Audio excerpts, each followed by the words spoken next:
Halo teman-teman semua, di dalam video kali ini kita akan belajar mengenai apa itu kesehatan mental dan bagaimana cara manajemen stres pada remaja. Yang pertama kita harus mengetahui dulu mengenai apa itu definisi kesehatan mental. Nah, kesehatan mental itu merupakan keharmonisan dalam kehidupan yang terwujud antara fungsi-fungsi jiwa. Kemampuan menghadapi problematika yang dihadapi serta mampu merasakan kebahagiaan dan kemampuan dirinya secara positif. Kesehatan mental juga merupakan suatu kondisi setiap individu yang memungkinkan berkembangnya semua aspek perkembangan baik fisik, intelektual, dan emosional yang optimal serta selaras dengan perkembangan orang lain, sehingga selanjutnya mampu untuk berinteraksi dengan lingkungan sekitarnya. Mengenai tanda dan gejala sehat jiwa. Nah, di sini ada beberapa tanda dan gejala ataupun karakteristik mental yang sehat menurut WHO. Yang pertama itu adalah mampu belajar sesuatu dari pengalaman. Yang kedua, mampu beradaptasi. Yang ketiga, lebih senang memberi daripada menerima. Kemudian yang keempat, lebih cenderung membantu daripada dibantu. Yang kelima, memiliki rasa kasih sayang. Yang keenam, memperoleh kesenangan dari segala hasil usahanya. Yang ketujuh, menerima kekecewaan dengan menjadikan kegagalan sebagai pengalaman. Yang kedelapan, selalu berpikir positif ataupun positive thinking. Poin selanjutnya itu adalah identifikasi stres. Stres itu merupakan suatu tekanan ataupun sesuatu yang terasa menekan dalam diri individu. Sesuatu tersebut dapat terjadi disebabkan oleh ketidakseimbangan antara harapan dan kenyataan yang diinginkan oleh individu.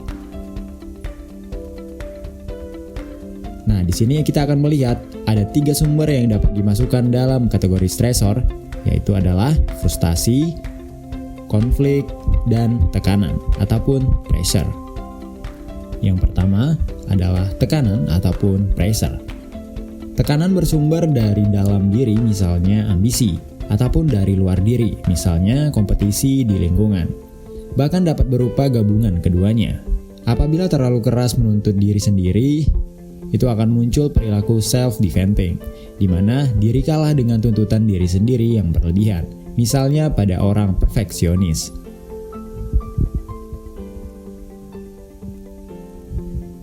Kemudian yang kedua, frustasi.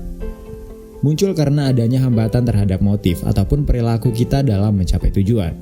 Dapat muncul akibat tidak adanya objek tujuan yang sesuai, misalnya saat lapar tidak ada makanan, adanya penundaan, misalnya menunggu lampu lalu lintas hijau, atau adanya rintangan sosial, misalnya ingin jadi juara menyanyi tapi tidak pernah punya kesempatan.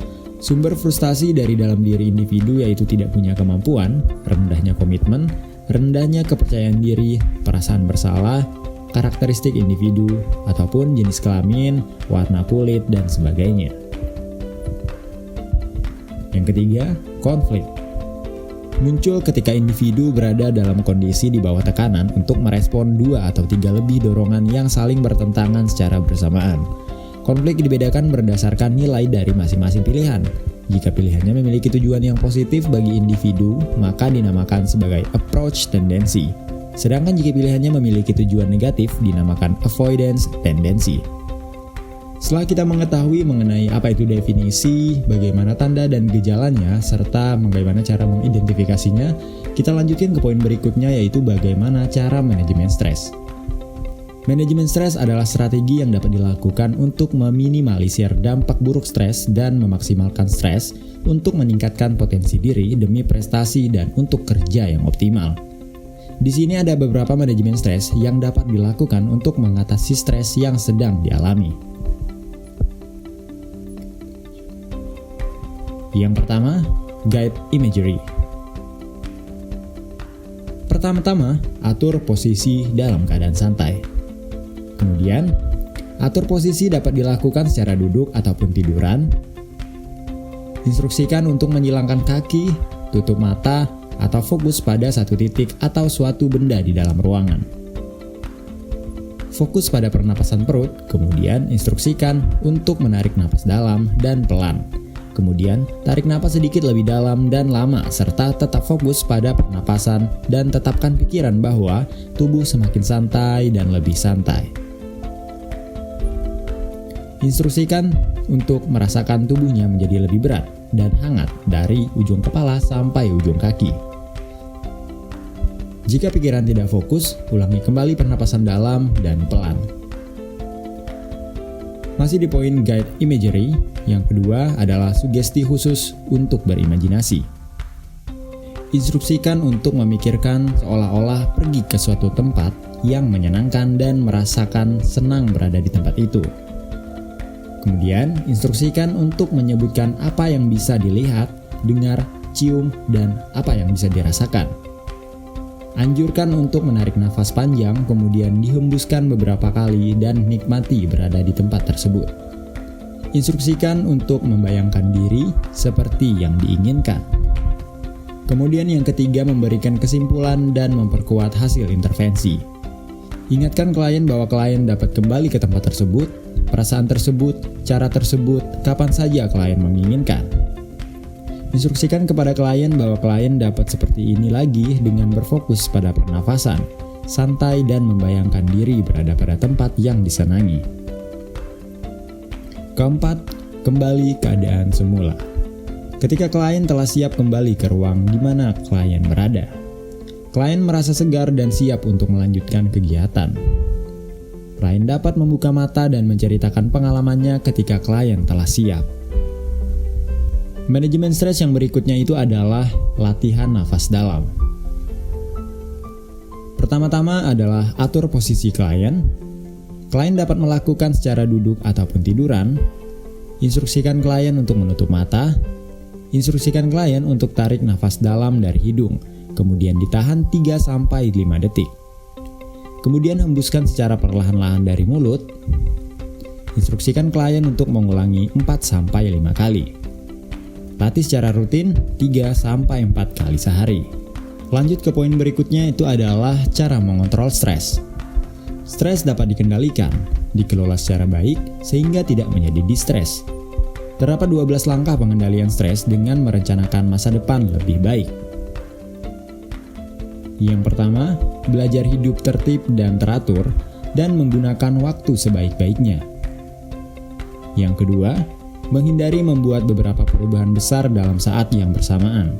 Misalnya, pindah rumah, pindah pekerjaan, dan sebagainya. Memberi waktu untuk menyesuaikan diri terhadap setiap perubahan yang baru sebelum melangkah lebih lanjut. Ketiga, menerima diri sendiri sebagaimana adanya. Yang keempat, menerima lingkungan sebagaimana adanya. Yang kelima, berbuat sesuai kemampuan dan minat. Yang keenam, membuat keputusan yang bijaksana. Yang ketujuh, berpikir positif. Yang kedelapan, membicarakan persoalan yang dihadapi dengan orang lain yang dapat dipercaya. Yang kesembilan, memelihara kesehatan diri sendiri. Yang kesepuluh, membina persahabatan dengan orang lain. Yang kesebelas, meluangkan waktu untuk diri sendiri jika merasa tegang dan letih perlu istirahat ataupun rekreasi. Yang ke-12, melakukan relaksasi. Melakukan relaksasi selama 10-15 menit setiap hari untuk mengendorkan ketegangan otot yang diakibatkan oleh stres. Kesehatan mental ini merupakan keharmonisan dalam kehidupan yang terwujud antara fungsi-fungsi jiwa, kemampuan menghadapi problematika yang dihadapi, serta mampu merasakan kebahagiaan dan kemampuan dirinya secara positif. Tanda dan gejala ataupun karakteristik mental yang sehat menurut WHO yaitu mampu belajar sesuatu dari pengalaman, mampu beradaptasi, lebih senang memberi daripada menerima, lebih cenderung membantu daripada dibantu, memiliki rasa kasih sayang, memperoleh kesenangan dari segala hasil usahanya, menerima kekecewaan dengan menjadikan kegagalan itu sebagai pengalaman, serta selalu berpikir positif.